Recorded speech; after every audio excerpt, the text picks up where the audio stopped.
Fast foods మన శరీరానికి ఎలాంటి నష్టం చేస్తున్నాయి. సో ముఖ్యంగా అందరికీ చైనీస్ అనేది చాలా ఇష్టం. సో చైనీస్ ఫ్రైడ్ రైస్ కానీ, మంచూరియన్ కానీ, నూడిల్స్ కానీ ఇవన్నీ ఫాస్ట్ ఫుడ్స్. అలాగే మనకు బయట వెళ్ళినప్పుడు ఫ్రెంచ్ ఫ్రైస్ కానీ, KFC కానీ, పిజ్జా, బర్గర్ ఇట్లాంటివన్నీ మనకి ఫాస్ట్ ఫుడ్స్. సో మనకి ఫస్ట్గా చైనీస్ తీసుకుందాం. సో చైనీస్ ఫుడ్స్లో మనకి వెజిటేబుల్స్ కానీ, అలాగే ఎగ్ కానీ, చికెన్ కానీ వేస్తారు. ఎప్పుడైతే మనము ఇంట్లో ఇలా ప్లెయిన్గా మనం కావాల్సిన స్పైసెస్ వేసుకుని దీన్ని చేసుకుంటే మనకు ఎన్నో రకాల హెల్త్ బెనిఫిట్స్ ఉంటాయి. అదే మనం వీటిని మైదాతో చేయడం కానీ, వీటిలో అజినోమోటో యాడ్ చేయడం కానీ, ఇంకా రకరకాల ఫుడ్ కలర్స్, యాడిటివ్స్ యాడ్ చేయడం వలన మన శరీరానికి ఎంతో నష్టం జరుగుతుంది. సో ఆ టేస్ట్ రావడానికి, ఒక మంచి ఫ్లేవర్ రావడానికి అజినోమోటో ఆర్ మోనోసోడియం గ్లూటమేట్ అనేది యాడ్ చేస్తారు. ఇది మన ఫుడ్ లిస్ట్లో లేదు, ఇది ఒక కెమికల్ లిస్ట్లో కానీ మెన్యూర్ లిస్ట్లో ఉంటుందన్నమాట, అంటే ఫర్టిలైజర్ లిస్ట్లో. సో తెలియకుండా అందరూ తెలిసి కూడా చాలామంది వీటిని దురుపయోగం చేస్తున్నారు. ఇది ఫుడ్ గ్రేడ్ కిందకి అస్సలు కౌంట్ కాదు. సో మనం ఇది వాడకూడదు. ఇది వాడడం వలన మన బ్రెయిన్కి ఎంతో నష్టం జరుగుతుందని పరిశోధనలు తెలుపుతున్నాయి. సో ఎప్పుడైతే మనము చైనీస్ ఫ్రైడ్ రైస్ కానీ, ఇంకా రకరకాల చైనీస్ ఫుడ్ ఐటమ్స్ని వితౌట్ అజినోమోటో తీసుకుంటే మన శరీరానికి మంచిది. అలాగే నూడిల్స్ కానీ, మంచూరియన్ కానీ ఇవన్నీ మైదాతో చేస్తారు. అందులోనూ ఎక్కువ రకాల కలర్ ప్రిజర్వేటివ్స్, అడిటివ్స్ యాడ్ చేస్తుంటారు. వీటిలో చిల్లీ సాస్, కెచప్, తర్వాత sauces, green chilli sauce, red chilli sauce వేస్తూ ఉంటారు. అలాగే సోయా సాస్, ఇవన్నీ ప్రిజర్వేటివ్స్, ఎమాల్సిఫైయర్స్, కెమికల్స్ ఉన్న ప్రోడక్ట్స్ అనమాట. ఇవి ఏవి ఫ్రెష్వి కావు. సో చాలా కాలం నిలువగా ఉన్నవి వాడుతూ ఉంటారు కాబట్టి ఇవంతా ఒక కెమికల్ రిచ్ ఫుడ్స్ అని చెప్పచ్చు. సో మనకి ట్రెడిషనల్గా చూస్తే ఇలాంటివన్నీ మన ఫుడ్ ఐటమ్స్ కాదు. సో ప్రతి ఒక్కరూ ఇలాంటి ఫుడ్ ఐటమ్స్ పైన ఎక్కువగా ఇష్టం చూపిస్తున్నారు. సో మనం ఇక్కడ ఒకటి తెలుసుకోవాల్సింది ఏంటంటే, ఎప్పుడైనా మనం ఏదైనా ఆహారం తీసుకుంటే దాంట్లో మనము రుచి ఒకటే చూడకూడదు. దాటిలో ఉండే కాంపోజిషన్ ఏంటి, మన శరీరానికి ఎటువంటి హెల్త్ బెనిఫిట్స్ ఇస్తున్నాయి అనేది మనం చూసుకోవాలన్నమాట. సో బయట ఎప్పుడైనా తింటే కనుక మనం జాగ్రత్తగా ఆలోచించాలి. సో వీళ్ళు వాడే నూనె ఎటువంటిది, ఎలాంటి కెమికల్స్ కలుపుతున్నారు, ఎంత మోతాదులో సాల్ట్ వేస్తున్నారు, ఇవి మనం జాగ్రత్త వహించాలి.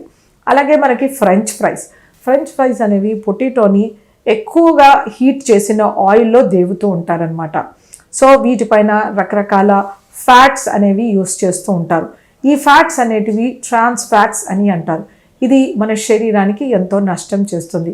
ఇది మన గుండె కవటాలను క్లోజ్ చేయడంలోను, తర్వాత మన శరీరంలో ఎక్కువ మోతాదులో కొలెస్ట్రాల్ ప్రొడ్యూస్ చేయడము, సెంట్రల్ ఒబిసిటీ చేయడము ఇలాంటివి దారితీస్తుంది అనమాట. అలాగే మనకి బర్గర్స్, పిజ్జా ఇవన్నీ మైదా పిండి బేస్. అలాగే వీటిలో ఎక్కువ మోతాదులో బటర్, చీజ్, తర్వాత మీట్, హ్యామ్ కానీ, బెకాన్ కానీ ఇలాంటి రెడ్ మీట్స్ యూస్ చేస్తుంటారు. సో వీటిలో కూడా కెచప్, సాసెస్ అనేవి ఎక్కువ వాడుతూ ఉంటారు. ఈ చీజ్లో కూడా ఎక్కువ శాతంగా ఉప్పు, తర్వాత కొలెస్ట్రాల్, సాచురేటెడ్ ఫ్యాట్స్ అనేవి లభిస్తాయి. ఇవన్నీ అనిమల్ బేస్ ప్రోడక్ట్స్ కాబట్టి మన శరీరానికి ఎంతో నష్టం చేస్తాయి. సో ఓవరాల్గా మనకి ఎన్నో రకాల ఫాస్ట్ ఫుడ్స్ ఉన్నా కూడా వీటిలో నుండి మనకు ఎక్కువ మోతాదులో క్యాలరీస్ వస్తాయి. లెట్స్ సే మనము ఒక కప్పు అన్నం తీసుకుంటే మనకు 100 క్యాలరీలు వస్తాయి. అదే మనము ఒక ఫాస్ట్ ఫుడ్ సమోసా కానీ, లేకపోతే అంత పిజ్జా కానీ, అంత బర్గర్ కానీ తీసుకున్నప్పుడు మనకి సమోసాలో నుంచి కనీసం 250 కిలో క్యాలరీల ఎనర్జీ వస్తుంది. అలాగే దాంట్లో నుంచి సాచురేటెడ్ ఫ్యాట్స్, కొలెస్ట్రాల్ కూడా వస్తుందన్నమాట. అలాగే బర్గర్స్లో ఎంత సైజ్ బర్గర్ తీసుకుంటే మనకు 550 కిలో క్యాలరీల ఎనర్జీ వస్తుంది. సో పిజ్జాలో కూడా అలాగే. సో మీరు ఎటువంటి ఫాస్ట్ ఫుడ్స్ తీసుకున్నా చిన్న పోర్షన్లో మనకి 3 నుంచి 5 ఇంతల ఎక్కువ క్యాలరీలు వస్తాయి. ఇది మనం దృష్టిలో పెట్టుకోవాలి. అలాగే మనకి మైదా బేస్డ్ ఇవి, మైదా ఎక్కువ మోతాదులో తీసుకోవడం వలన మనకి ట్రైగ్లిజరైడ్స్ అనే బ్యాడ్ ఫ్యాట్ పెరుగుతుంది, పొట్ట చుట్టూ కొవ్వు అనేది పెరుగుతుంది, లివర్ పైన ఫ్యాట్ అనేది డిపాజిట్ అవుతుంది. Over a period of time మన శరీరానికి ఇది ఎంతో నష్టం చేస్తుంది. అలాగే మలబద్ధకం కానీ, కాన్స్టిపేషన్కి లీడ్ చేస్తుంది అనమాట.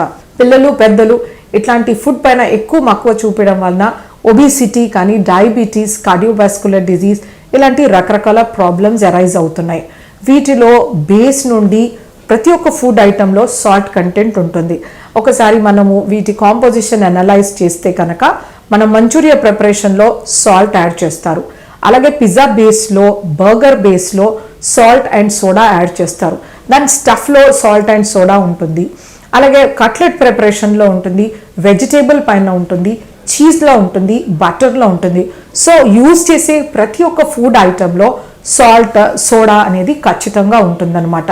సో ఎక్కువ మోతాదులో మనము సాల్ట్ అనేది తీసుకోవడం వలన మన ఆర్టరీస్ అనేవి వీక్గా, స్టిఫ్గా అయిపోతాయి. గుండె మసిల్ కూడా చాలా వాపులాగా రావడము, వీక్ అవ్వడము జరుగుతుందన్నమాట.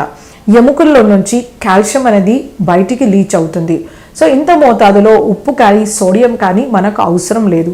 ఉప్పు అనేది విషం ఎక్కువ మోతాదులో తీసుకున్నప్పుడు మన శరీరానికి కంటికి కనిపించకుండా కొలెస్ట్రాల్, సాచురేటెడ్ ఫ్యాట్స్ కూడా లభిస్తున్నాయి. సో ఇవన్నిటినీ మనం టోటల్గా అర్థం చేసుకోవడం ఏంటంటే, ఫాస్ట్ ఫుడ్స్ అనేవి మనకు తక్కువ టైంలో టేస్టీగా లభిస్తున్నాయి కాబట్టి మనం వాటి వెనకాల పరిగెడుతున్నాం. అసలు మన ట్రెడిషనల్ ఫుడ్ ఐటమ్స్ ఏవైనా సరే తక్కువ ఖర్చుతోనూ హెల్దీ ఫుడ్ ఐటమ్స్, మన vitamins, minerals, antioxidants, fibre, healthy nutrients అనేవి లభిస్తాయి. అవి తేలిగ్గా అరుగుతాయి. మనకు ఎటువంటి ఒబిసిటీ రాకుండాను మన హెల్త్ని ఇంప్రూవ్ చేస్తూ తక్కువ డబ్బుల్లో మనకి బెనిఫిట్స్ ఉండే మన ట్రెడిషనల్ ఫుడ్ ఐటమ్స్ని మనం స్నాక్ రూపంలో తీసుకుంటే హెల్దీ లైఫ్ లీడ్ చేసుకోవచ్చు.